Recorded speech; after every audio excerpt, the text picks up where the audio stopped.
விஞ்ஞானம் என்பது அறிவுச் சிறப்பு, மெய்ஞானம் என்பது பேரறிவுச் சிறப்பு. பேரறிவுச் சிறப்பினால் பல ஆயிரம் ஆண்டுகளுக்கு முன்பே விஞ்ஞானத்தை பேசக்கூடிய திருமூலர் மகானினுடைய பாடல். ஒவ்வொருவரும் இதை அறிந்து கொள்ள வேண்டிய ஒரு பாடல்.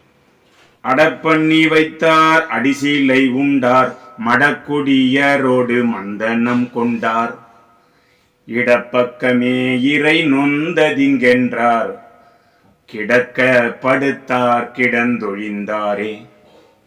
இந்த பாடலினுடைய மேலான கருத்து, உணவு சமைத்திருக்கின்றார் மனைவி, இருவருமாக உணவு உண்கிறார்கள், உறங்கப் போகின்றார்கள், தாம்பத்தியம் என்று சொல்லக்கூடிய இல்லற இன்பத்திலே சேர்கின்றார்கள்.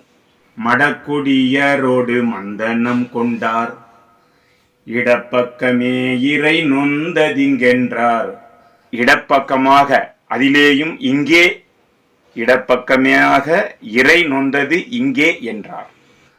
கிடக்க படுத்தார் கிடந்தொழிந்தாரே, கிடக்க படுத்தார் கிடந்தொழிந்தாரே.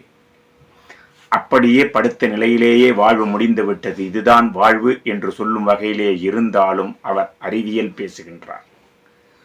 நாம் உணவு சாப்பிட்ட 3 மணி நேரம் கழித்துதான் உறங்க வேண்டும், அறிவியல் உலகம் சொல்கின்றது. அப்படி முன்பே நாம் உறங்கச் சென்றால் அந்த உறுப்புகளுக்கு தேவையான இரத்த ஓட்டம் செல்லக்கூடிய அளவு 60 விழுக்காடு இருக்கின்றது.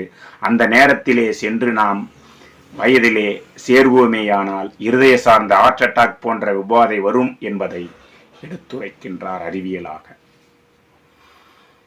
செரிமான உறுப்புகளுக்கு தேவையான இரத்த ஓட்டம் 60 விழுக்காடு செல்லும் பொழுது, தாம்பத்தியத்திலே சேரும் பொழுது இது போன்ற உபாதை வரும் என்பதை.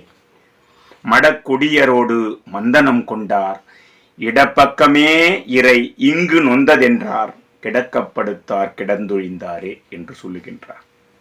எனவே ஒவ்வொருவரும் முன்பாகவே உணவு 7 மணிக்கு உணவு சாப்பிட்டால் 10 மணிக்கு படுக்கிறோம் என்றால் செரிமானம் அடைந்துவிடும். செரிமானம் அடைந்த பிறகாக சேர்வது உடலுக்கு ஆரோக்கியம் என்பதை எடுத்துரைக்கின்றார் மிக அழகாக அறிவியலாக.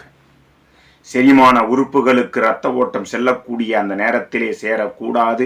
அப்படி சேர்வோமேயானால் அது ஹார்ட் அட்டாக் போன்ற உபாதை தரும் என்பதை எடுத்துரைக்கின்றார் என்பதை நாம் அறிந்து கொள்ள வேண்டும்.